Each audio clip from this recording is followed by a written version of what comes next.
السلام عليكم ورحمة الله وبركاته. اللهم صل وسلم وبارك على سيدنا محمد صلى الله عليه وسلم. ازيكم يا حلوين؟ يا رب تكونوا بأحسن حال وبصحة جيدة، اللهم امين، انتوا والأسرة الكريمة. مبدئيا كده هعمل كده وضوء، بس هعملها سليم بعد التنظيف طبعا والنقع والكلام ده كله.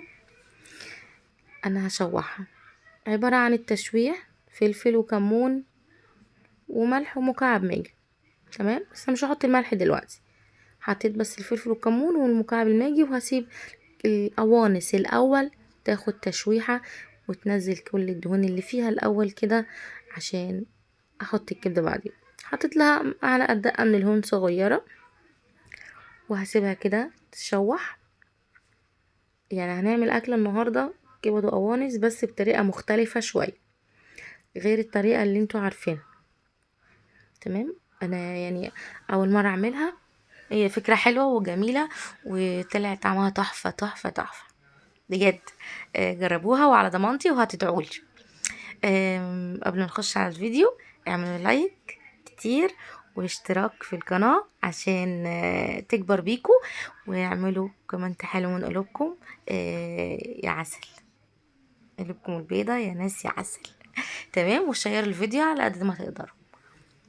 بعد ما نزلت طبعا كميه الدهون دي، انا ما حطيتش اي ماده دهنيه خالص ولا زيت ولا سمنه ولا الكلام ده كله خالص. هي القوانص عشان فيها تقريبا دهن او سمين ده، هو نزل في الحله وساح وكده، وعن طريق اللي هي الدهون اللي هي نزلتها شوحت القوانص منها فيها كده وشويه يعني. نزلت عليها بالكبد زي ما انتوا شايفين، خدت تشويحه برضو، والقلب كنت فاتحاه طبعا ومظبطاه. هنزل بقى هنا بكمية بيض طماطمية واحدة بس كبيرة كده، شرايح، على 3 4 بصلات كبار حلوين كده. البصل بيمنع الزفارة وجميل جدا. لو انت كلت البصلاية مسلوقة كده في الشوربة بيبقى طعمها خطيرة. آم، هسيبها برضو كده شوية وهنزل عليها بلتر مية بعد ما تاخد تشويحتين 3 لتر، او حسب ما يعني يا دوبك هغطي كده الايه الكبد والقوانص، عشان حابه حابين يعني ناكل كبد وقوانص في الشوربه، يعني مسلوقه كده كانك بتسلقي الفرخه لسه. تمام، انا بغلي لها ميه عشان احطها لها عشان تقلب معايا على طول، ما احطلهاش ميه ايه ساقعه يعني، او ميه عاديه من الحنفيه، عشان تغلي معايا على طول، ما اخدش وقت في الاكل. طبعا العين التانية تقريبا كنت بعمل ايه، كان عندي شويه محشي كده فاضلين، فانا حشيتهم يعني. احط معلقه صلصه عشان تبقى حمرا كده وجميله، ما تبقاش الشوربه بيضه كده وبهتانه ومقيحه كده، تبقى حمرا وحلوه كده. ثم ما تشوفهاش دلوقتي، اصبروا بقى لما تغلي كده والطماطم تنزل العصاره اللي فيها وكده وتبقى تمام. ورقتين لورا عشان الزفاره، عندك حبه حطي، مستكه بقى، جوزة الطيب، بص لونها بقى عامل ازاي، ولا ريحتها جنان جنان، تهبل يا بنات. جربوها هتعجبكم جدا. عايزين تطلعوها بعد ما تستوي بقى كده من الشوربه وتعملوها سندوتشات تحفه تحفه تحفه. انا بصراحه مش بحب الكبد بتاعه الفراخ ولا الطيور، اللي هي فراخ ولا بط ولا وز ولا كده يعني. بحب القناصه بس فقط لا غير. خلفا بقى عن الجاموسه، يعني المواشي ديت ولا معرفش، العجله، العجل، العجول يعني، باكل الكبده بتاعتها، كبده بلدي. بصوا بقى، بصوا بقى بعد ما استوت شوربتها بقت عامله ازاي، لونها وريحه وطعم، بجد تحس ان انا حاطه صلصه. هنا كان عندي تقريبا شويه شوربه باقيين كده من بتاعه البط، كنت سقيت بهم المحشي يعني، وسلقت فيهم الكام بطاطسيه دول، وقلت احمرهم. بطاطس مسلوقه في الشوربه ومتحمره، بجد دي لوحدها كفيله تغنيكي عن اي طعام انتي ممكن بتحبيه او بتاكليه. طعمها تحفة تحفة تحفة فوق التحفة بجد. عملتها سندوتشات كده جنان مع شوية دقة كده وملح، يا سلام، هتوديكي في حتة تانية. بطاطس طعمها جميلة حرفيا، ما فاتش ولا حتة ما شاء الله يعني، ولا حتة فضلت في الطبق خالص. بطاطس تحمير، بصوا طعمها ولونها ولا شكلها، يعني بصوا شكلها عامل ازاي، مش اللي هي البطاطس المحلونة اللي تشرب معاكي زيت وما تطلعش مقرمشة.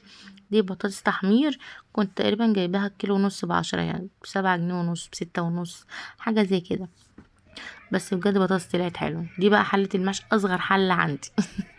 كان فايد عندي شويه خلطه باقيين من المحشي، ما كنتش قدرت ان انا اقور تاني، وقلت خلاص هستكفى بالحله دي وخلاص، فما مليتهاش على الاخر. فتاني يوم يعني كنت قاعده فاضيه وكده، قورتهم فوق السطح كده وانا قاعده جنب الفرختين تمام في العشه، وقمت نزلت غسلتهم وحشيتهم، كان عندي الصلصه جاهزه والشرب، مش هستفاد حاجه يعني. وادي الحلويات بتاعتنا. بص الحلويات جميله، تحس انك كده بتاكلي لحمه كده، فراخ كده، مش عارفه. ده الشوربه بتاعتها دي ما تترميش، اوعي ترمي الشوربه دي بصي تعمل لك احلى حله احلى حله محشي، احلى حله سبانخ. عايز تعملي مثلا مكرونه، تمام، مكرونه محمره تسقيها بيها هتبقى تحفه. تعملي اي حاجه بالشوربه دي. وعملت شويه رز محمرين، وانا مش عارفه تقريبا كانوا عندي وانا سخنتهم تقريبا يعني، عشان انا مش متذكره كويس. دي بقى حلويات، دي لحمة، يعني تقريبا الكيلو بكام؟ الكيلو ب100 جنيه. ايه، هاتيه واعمليه بنفس الطريقة واسلقيه في الشوربة كده، واعملي جنبه شوية مكرونة محمرة او سباكيتي، ولا شوية رز، وكلي رز وبطاطس وشوربة. يا سلام، ما تكلفناش حاجة غير اللي هي الفلوس بتاعت الكبد والقوانص بس يعني. حاولي تمشي بيتك ودنيتك، عشان يعني الدنيا كل يوم والتاني في الطالع، مش في النازل خالص. الدنيا ما بتنزلش، الدنيا بترفع كل يوم فوق، في عيال بقى وفي مسؤوليات، في دروس بقى، ده غير المصاريف الأساسية، مثلا إذا كان الواحد مثلا داخل في جمعيات أو كهرباء غاز نور مية، لو إيجار، يعني الدنيا ما بقتش مستحملة والله. فالواحد لازم يعدي دنيته ويمشي يومه، وطلعنا في الاخر اكله حلوه وجميله من ما فيش. ايه رايكم؟ شكله يشهي بجد. ادعموني بقى، بتعب كتير في الفيديوهات، وعشان اطلع لكم محتوى حلو وخفيف ولذيذ ومش مكلف. ايه رايكم؟ انا شطوره، قولولي وانتوا شطوره. تفضلوا معنا بقى، واستنوني ان شاء الله فيديو جديد. مع السلامة، دمتم بخير.